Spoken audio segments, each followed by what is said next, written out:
Hello guys, in this video I am going to show you how to turn on notifications on the Vestiaire application.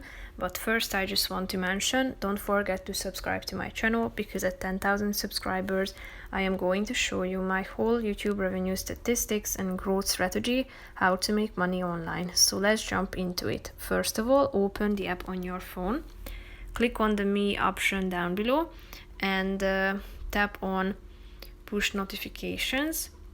Tap on notifications in the middle of the screen. You need to go to your settings, where you should allow the app to have access to your notifications. Click on allow notifications, and if you go back to the app, you can select from these functions, such as when you would like to get notifications about the status of your sold items, when someone follows you, about the status of your sold items, one of your items that are sold, when someone adds your